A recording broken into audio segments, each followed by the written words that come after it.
بسم اللہ الرحمن الرحیم، السلام علیکم۔ آپ دیکھ رہے ہیں چوتھا ستون، میں ہوں جواد فیضی۔ ناظرین، نچلے درجے کے گھٹیا دشمن نے دہشت گردی کی 3 کارروائیاں کرنے کی کوشش کی، گوادر، تربت اور بشام میں۔ پہلی 2 حرکتیں، 2 کوششیں ناکام بنا دی گئیں اور 4 دہشت گردوں کو جہنم واصل کیا گیا۔ لیکن تیسری کوشش، اس میں ایک گاڑی بارود سے بھری ہوئی ایک گاڑی سے ٹکرا دی جاتی ہے، جس کے نتیجے میں 5 چینی باشندے اور 1 پاکستانی جان کی بازی ہار گئے۔ جب پاکستان معاشی طور پہ بڑے فیصلے کرتا ہے، آگے بڑھنے کی کوشش کرتا ہے انٹرنیشنلی، اور اس بازار میں کہ جہاں پہ مارکیٹس ہوں اور ہم بھی اپنی چیزیں وہاں پیش کر سکیں، بیچ سکیں، زر مبادلہ آئے اور معاملات اپنے بہتر کر سکیں، تب ایسی گھٹیا قبیح کوششیں، حرکتیں کی جاتی ہیں۔ اس کے بعد وزیر اعظم جناب شہباز شریف چینی سفارت خانہ گئے اور وہاں جا کے تعزیت کی، اور وہاں ان کا یہ کہنا تھا کہ پاک چین دوستی کو نقصان پہنچانے کی کوئی کوشش کامیاب نہیں ہونے دی جائے گی۔ اس کے ساتھ ہی وزیر اعظم صدر مملکت سے ملنے پہنچے اور دونوں شخصیات نے اہم ملاقات کی، جس میں یہ تہیہ اور عزم کیا گیا کہ پاکستان کے خلاف ہونے والی سازشوں کو ناکام بنائیں گے اور جو مسائل ہیں ملک کے ان کو حل کریں گے۔ اس کے ساتھ ہی اگر بات کی جائے تو ISPR کی جانب سے جو بتایا گیا پریس ریلیز کے ذریعے کہ پوری قوم اپنے چینی بھائیوں کے ساتھ کھڑی ہے، دہشت گردی کا مقصد داخلی سلامتی کو غیر مستحکم کرنا ہے اور دہشت گردی میں ملوث عناصر کو انجام تک پہنچائیں گے۔ اس سلسلے میں جو سہولت کار ہیں ہمیں ان تک بھی پہنچنا ہے، ہمیں آگے بڑھنا ہے۔ لیکن یہ کیا تماشا ہے کہ جب سی پیک کے حوالے سے معاہدے ہونے تھے تو تب ہم نے چینی صدر کو پاکستان میں آنے سے روکنے کی کوششیں کیں، قبریں کھودیں، کفن لہرائے اور دھرنے دیے، اور اب جب سی پیک اور سب سے زیادہ چوتھا ستون کی ٹیم وہ آپ کو گوادر ملے گی، وہ آپ کو خنجراب ٹاپ پہ ملے گی، وہ خانیوال ملتان موٹر وے ہو، پہلے دن جو ہی وہ چلتی ہے ہماری ٹیم وہاں موجود ہوتی ہے۔ وہ سکردو ہو، وہ جگلوٹ سے سکردو کا معاملہ ہو موٹر وے کا اور ایکسپریس وے کا، وہ اگر ہزارہ ڈویژن سے گزرتی ہوئی خوبصورت جو ایکسپریس وے ہے وہ جا رہی ہے اور وہ کنیکٹ کرے گی اور کہاں تک جائے گی، سنگلاخ پہاڑوں، چٹانوں کو چیرتی ہوئی، دریاؤں کو عبور کرتی ہوئی، اور اس پہ جب ٹرک چلیں گے۔ میں نے پہلے بھی یہ کہا کئی دفعہ کہ نارتھ امریکہ کی بڑی جو انڈسٹریز میں اس میں ٹرکنگ انڈسٹری ہے، اور میں نے 12 سال جب دیکھتا تو میری خواہش ہوتی تھی کاش اتنے ویلرز جو ہیں وہ بھی یوں چل رہے ہوں۔ اور پھر ہم نے آپ کو خنجراب میں دکھایا تھا کہ بڑا ٹریلر کس طرح، دنیا کا واحد مقام تھا، بارڈر تھا جہاں سے 80 کلومیٹر کی رفتار سے ٹریلر چل سکتا ہے۔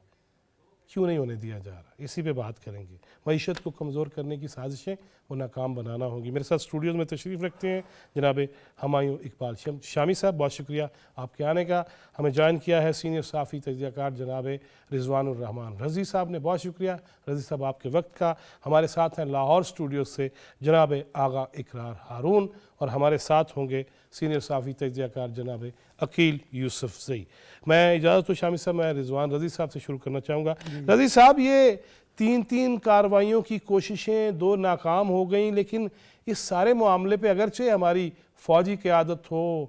سیاسی قیادت ہو، حکومتی قیادت ہو، وہ سب مجتمع ہیں، عزم کر رہے ہیں، ہمیں کیا کرنا چاہیے میڈیا والوں کو یا عوامی سطح پہ؟ کس طرح وہ جو کڑے ڈال دیے گئے ہیں سروں پہ اس کو بھی بہتر کرنا ہے اور اس میں دوبارہ سے دماغ رکھنے کی کوشش کرنی ہے؟ دیکھیے، گزشتہ 36 گھنٹوں کے اندر ایسے لگتا ہے کہ جنگ کی کیفیت جو ہے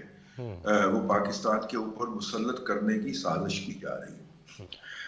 ابھی 3 دن نہیں گزرے، 72 گھنٹے نہیں ہوئے، بھارت نے اپنی 13 آبدوزیں جو اس کے بحری مستقر کے اندر کہیں پہ آرام فرما رہی ہوں گی، ان کو سمندر کے اندر اتارا ہے، اور اس کے تقریباً 36 گھنٹے کے اندر ہم دیکھتے ہیں، 48 گھنٹے کے اندر، کہ پاکستان کے بحری مستقر کے اندر حملے کی جسارت ہوتی ہے۔ اگرچہ وہ جو تخریب کار ہیں ان کو جہنم واصل کر دیا جاتا ہے گیٹ کے اوپر ہی، لیکن اس تمام کنیکٹیوٹی کو نظر انداز نہیں کیا جا سکتا۔ آپ کے گزشتہ پروگرام میں خاکسار نے یہ عرض کیا تھا، میں نے آپ کی خدمت میں یہ بات پیش کی تھی کہ آپ دیکھیے یہ تمام حملے سی پیک کے جو مغربی اور مشرقی روٹس ہیں ان کے اوپر ہو رہے ہیں، اس کنیکٹیوٹی کے اوپر ہو رہے ہیں جو پاکستان کو چین کے ساتھ زمینی رستے سے جوڑتی ہے۔ اور اگر آپ دیکھیں تو یہ جو داسو ہے یہ وہ جس کے اوپر کام کرنے والے انجینئرز کی بس کے اوپر آج حملہ ہوا ہے، ان کی گاڑی کے اوپر، اور ان کو قتل کیا گیا ہے۔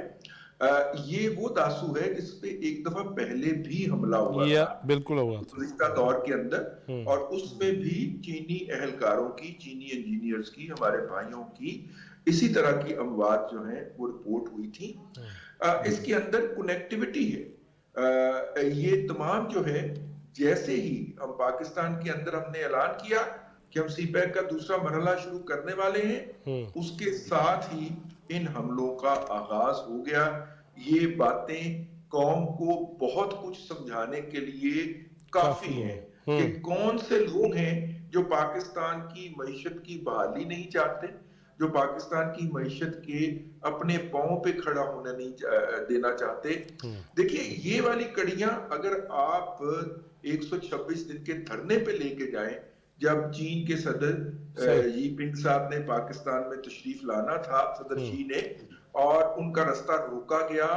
چینی سفیر نے جا کے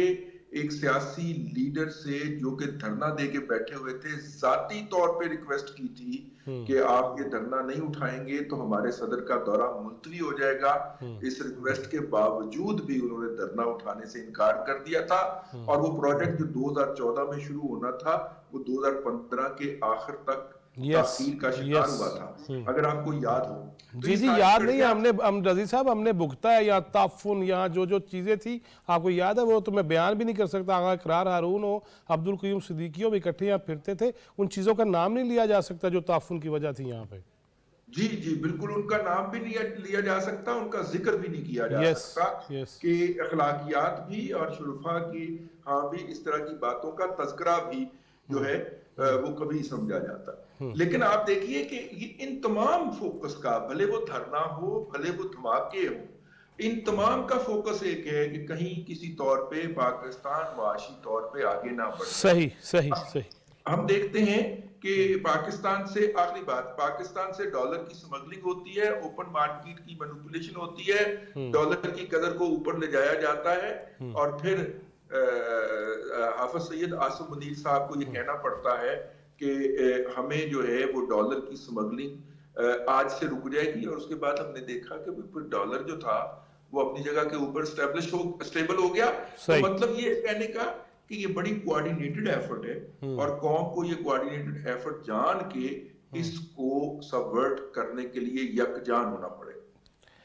جی شامی صاحب مجھے یہ بتائیے گا کہ معیشت کا، جس طرح رضی صاحب یہ فرما رہے تھے کہ معاشی پہیہ ہمارا جو ہے نا وہ روکنے کے لیے بلکہ الٹا چلانے کے لیے کوششیں ہیں، لیکن وہ نہیں ہوں گی، کیا کرنا چاہیے ہمیں؟ ہم سب کو کیا کرنا چاہیے، لیکن خاص طور پہ اس وقت جو صورتحال ہے اس میں کیا نقشہ نظر آ رہا ہے اور کیسے بہتر ہوگا؟ بہت شکریہ۔ پہلی بات تو یہ ہے کہ یہ واقعی یہ بہت ہی ایک اندوناک واقعہ ہوا، اور پچھلے 3 جو واقعات ہوئے تو گوادر میں سٹارٹ ہوا، اور پھر یہ آج کل تربت پہ صبح ہوا، پھر اس کے بعد یہ جو آج ہوا ہے داسو کے تھے، یہ سب اگر دیکھا جائے تو سی پیک کا ہی ایک لنک بنتا ہے کہ گوادر سے ہمارا کھنجراب تک جو یہ پاتھ ہے اس کو کسی طریقے سے ڈسٹرب کیا جائے۔ اور داسو پر آپ کو معلوم ہے کہ اس وقت ایک ہائیڈرو پاور پروجیکٹ بھی بن رہا ہے، کافی بڑا پروجیکٹ ہے، اور وہ کافی اس سے پہلے بھی ڈیلے ہو چکا ہے۔ میں خیال 1-2 سال پہلے بھی چینی انجینئروں پر حملہ ہوا تھا، جس کے بعد کام یہ 6-7 مہینے بند رہا تھا اس کا، تو اس سے بڑا نقصان ہوا تھا۔ بہرحال اب مسئلہ یہ ہے کہ جو بھی انویسٹر ہوتا ہے وہ سیکورٹی کو پہلی ترجیح ہوتی ہے اس کی، کیونکہ کوئی بھی آپ کسی بھی جگہ اگر کوئی آدمی ایک پلاٹ بھی لیتا ہے تو وہ چھوٹی سی بھی انویسٹمنٹ کرے تو وہ یہ ضرور دیکھتا ہے کہ یار وہاں پر کوئی امن و امان کی کیفیت تو نہیں ہے خراب۔ تو جب بڑے بڑے پروجیکٹس بنائے جاتے ہیں اور جو اس قسم کی آتے ہیں ملک کے، تو ان کے لیے سب سے امپورٹنٹ چیز یہی ہوتی ہے کہ پاکستان میں سیکورٹی کیسی ہے۔ تو جب آپ سیکورٹی کو ڈسٹرب کرتے ہیں تو وہ ایک شیک ہوتا ہے انویسٹر۔ ابھی تک تو سی پیک کا پروجیکٹ جو ہیں وہ کافی حد تک سموتھلی چلے ہیں. میں سمجھتا ہوں کہ پچھلے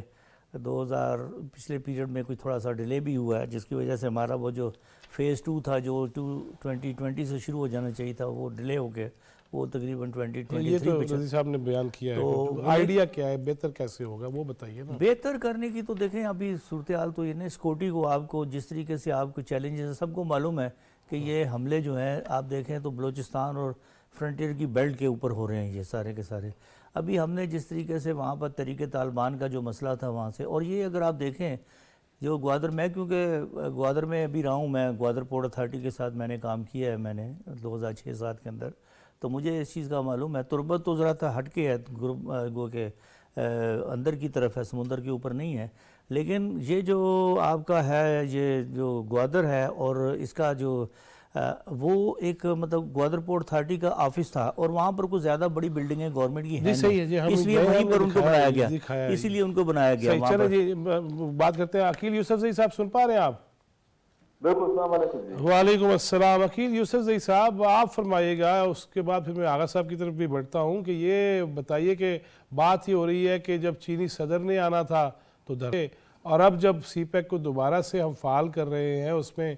ترقی کی کوشش کر رہے ہیں، تو اس میں پھر سے دہشت گردی کی یہ کارروائیاں 2 تو ہم نے ناکام بنا دی، لیکن 5 چینیوں کا جان کی بازی ہارنا، ایک پاکستانی کا بھی اللہ کو پیارے ہو جانا، تو یہ ساری صورتحال ہمیں بیرونی دشمن کا مقابلہ تو کرنا ہی ہے، لیکن اندرونی طور پر جو افسوس کا اظہار بھی نہیں کرتے، شہداء کی نماز جنازہ بھی ادا نہیں کر رہے، اس کا کیا کرنا ہے؟ بہت شکریہ. بہت افسوسناک حادثہ ہے یا واقعہ ہے، اور حسب معمول یا حسب روایت کی طرف نے اشارہ بھی کیا کہ بہت سے لوگ اب بھی اس پر پولیٹیکل پوائنٹ سکورنگ کر رہے ہو. پاکستانی ریاست یا پاکستان کے مفادات کو سامنے رکھ کر کوئی بات ہی نہیں کرے. مذمت والا سلسلہ بھی ختم ہو گیا ہے. جو رسمی مذمت کی جاتی ہے اب وہ ہمیں وہ بھی نظر نہیں آ رہی. اسی پروگرام میں میں نے عرض کیا تھا، اور رضی دارہ بھی بیٹھے ہوئے ہیں، ہم سب کوئی 1 سال سے یہ چیخ رہے ہیں کہ پاکستان کے لیے جو چیلنجز ہے، جو تھریٹ لیولز ہیں، وہ صرف پاکستان کے اندر تک موجود نہیں ہے، بلکہ پاکستان کی اندرونی امن استحکام سے فائدہ اٹھاتے ہوئے بہت سی قوت ہے جو کسی پیک اور باقی جو ریجنل پروجیکٹس ہے یا جو چینجز یہاں پر ہو رہی ہے ان کو ٹارگٹ بنانے کے بہت بڑے پیمانے پر انویسٹمنٹ کر رہے ہیں. یہ جو ایریا جہاں پر آج حملہ ہوا ہے، 2021 کو جب طالبان افغانستان کے اندر برسر اقتدار آ گئے تو اس کے 2 مہینے اندر 2 حملے یہاں پر اسی نوعیت کے حملے کرائے گئے. اور آپ کو پتہ بھی ہے اس والے ایریا میں پاکستان اور چائنا کی پاکستان کی توانائی سے متعلق کتنے اہم پروجیکٹس موجود ہیں. دیکھیں سید صاحب، یہ محض اتفاق نہیں ہے، اس کے تمام جو ہے نا چیزیں ایک دوسرے کے ساتھ انٹر لنک ہے. کہ گوادر میں حملہ ہوتا ہے تو گوادر کی جس طرح ہمارے سینئر نے دوست نے بتایا بھی کہ وہاں پر کیا صورتحال ہے یا اس کی کیا امپورٹنس ہے. اس کے بعد تربت میں ہوتا ہے، جب دونوں کو ناکام بنایا جاتا ہے، لوگوں کو مارا جاتا ہے، مگر ہم لوگ کی نوعیت بہت شدید قسم کی تھی، منظم طریقے سے، مطلب وہ جو لوگ آئے تھے وہ مرنے کے لیے مروانے کے لیے آئے تھے. ٹھیک ہے. اس کے بعد آج بی خان نے بھی پورسز نے ایک کارروائی کی ہے، مگر جو ہمیں لگ رہا ہے کہ یوکرائن کے بعد یا غزہ کے بعد یا روس پر حملے کے بعد جو ریجنل سچویشن بنی ہے سیکیورٹی کے حوالے سے، اس سے ہمارے وہ جو اندرونی شرپسند ہے یا ان کے جو حامی ہے جو باہر بیٹھے ہیں جن کو سپانسر کیا جاتا ہے، ان کو ادراک نہیں ہے، ان کو احساس نہیں ہے ذمہ داری کا، بلکہ شاید کہ وہ خوش ہو رہے ہیں کہ پاکستانی ریاست کو بہت چیلنجز درپیش ہے. یہ الگ بات ہے کہ پاکستانی ریاست مسلسل کارروائیاں بھی کر رہی ہے، اور اس تمام پس منظر کے ہوتے ہوئی پاکستان کی جو خارجہ پالیسی ہے وہ بلاول بھٹو صاحب کے دور میں جب وہ فارن منسٹر تھے بہت اچھی چلی تھی. آج بھی اگر ہم پورے مہینے کے ڈیٹیل لیں تو پاکستان واحد ملک ہے جس کے سب سے زیادہ وزٹ کرائے گئے ہیں یا کیے گئے ہیں بیرونی ڈیلیگیشن سے، یا امریکن ایمبیسڈر آئے ہیں، چائنیز ایمبیسڈر آئے ہیں. تو میرے خیال میں پاکستان کی فارن پالیسی پہلی بار ایک ٹھیک ڈائریکشن میں جا رہی ہے. یہ الگ بات ہے کہ میرے خیال میں وہی والی بات ہے جس پروگرام میں ہم تکرار کے ساتھ کر بھی رہے ہیں کہ جو اندرونی شرپسند ہے ان کے ساتھ بھی سختی کے ساتھ نمٹنا چاہیے، اور باقی جو آس پاس جو کچھ ہو رہا ہے ان کے ساتھ بھی کوئی نہیں برتنی چاہیے. آغا اقرار ارون صاحب، ابھی جیسے یوسف زئی صاحب یہ کہہ رہے تھے کہ معاملات ریجنل لیول کے اور مختلف ممالک میں، آج وزیر خارجہ جناب اسحاق ڈار سے روسی سفیر کی ملاقات بھی ہوئی ہے اور باہمی دو طرفہ امور پہ تبادلہ خیال ہوا ہے. تو کیا دیکھ رہے ہیں ہم سارے مل کے، اور یہ اندرونی اور پھر آج کہا گیا سہولت کاروں کے خلاف بھی جو ہے وہ ایکشن ہوگا، کیسا ایکشن ہوگا، کیسا ہونا چاہیے؟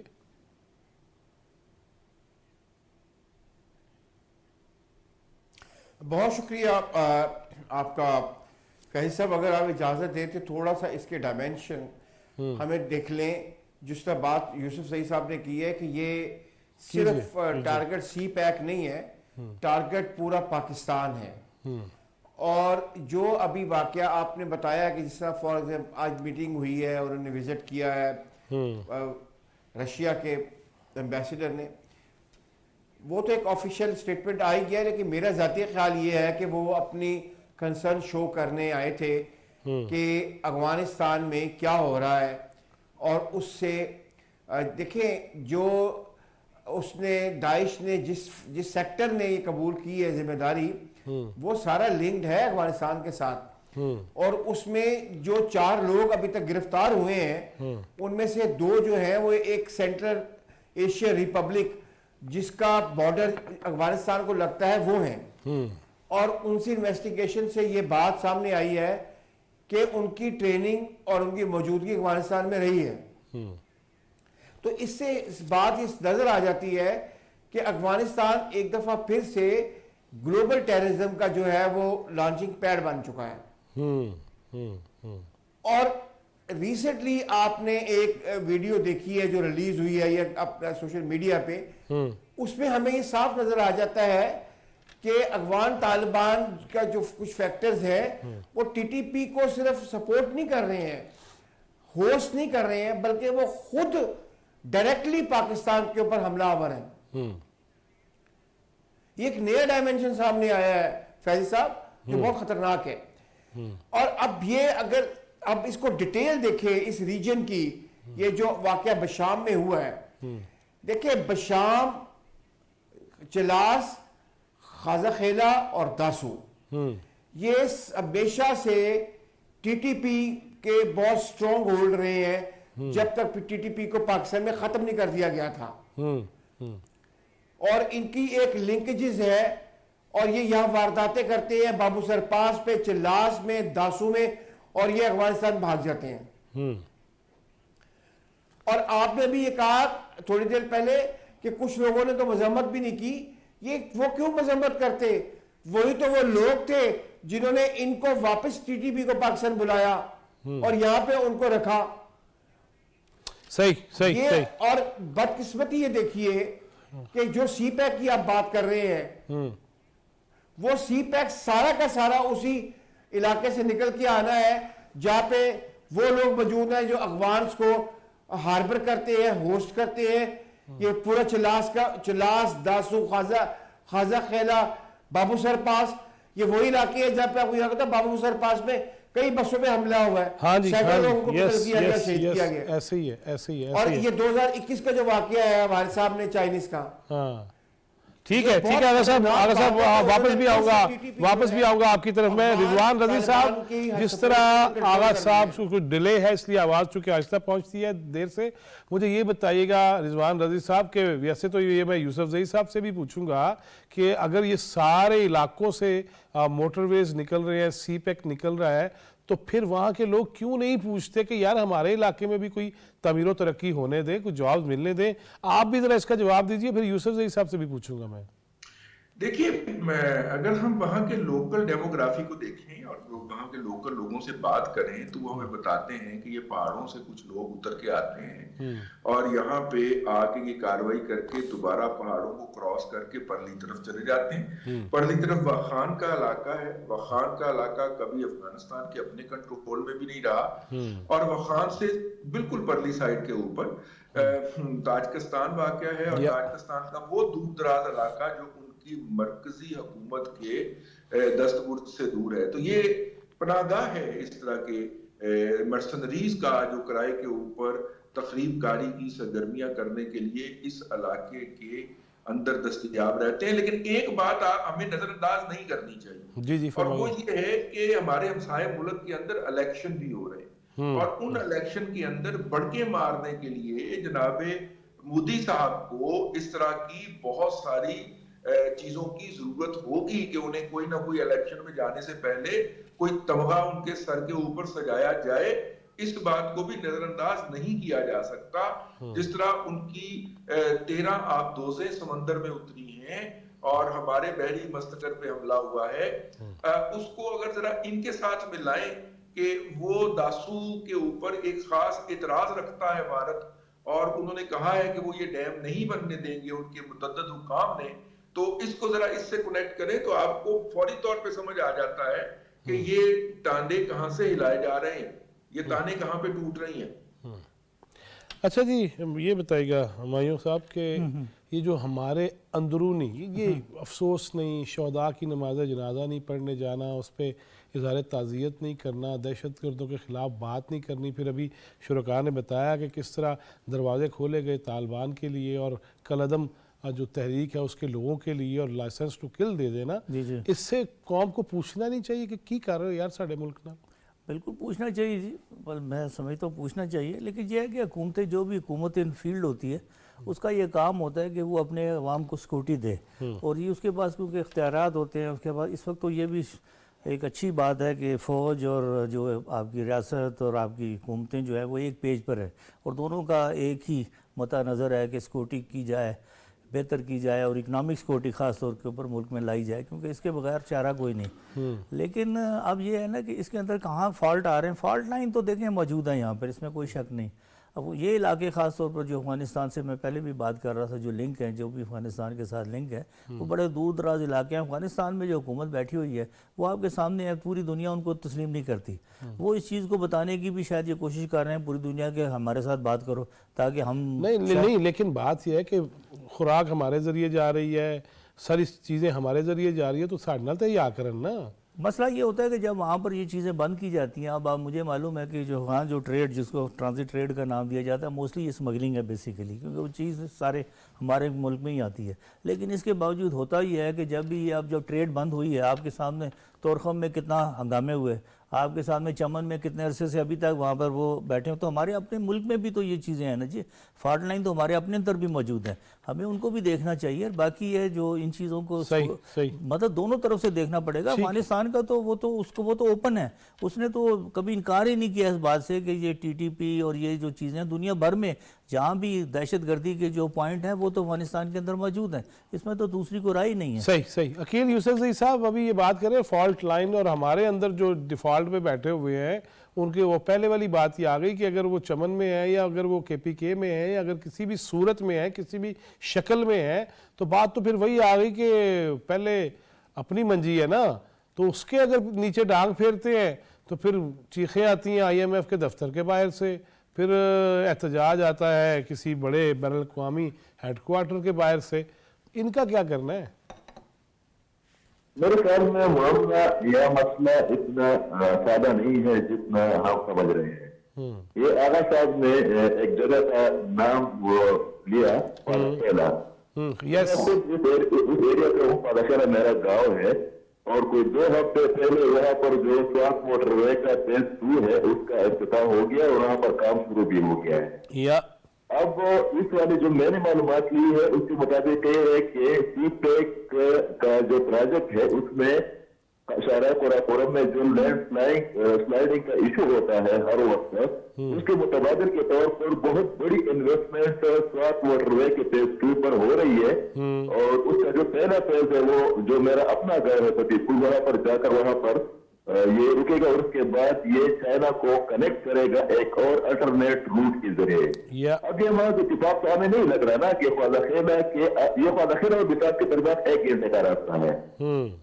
شام اور پادخیلا کے درمیان 1 گھنٹے کا راستہ ہے. اور اس تمام ریجن کو انتہائی اہمیت حاصل ہے. جس طرح رضی دادا نے کہا بھی کہ ڈانڈے کہاں سے ملتے ہیں, تو وہ تو تمام ڈیٹیلز کا لوگوں کو پتہ بھی ہے. مگر جو آپ نے سوال کیا ہے, آپ کو یاد ہوگا کہ جب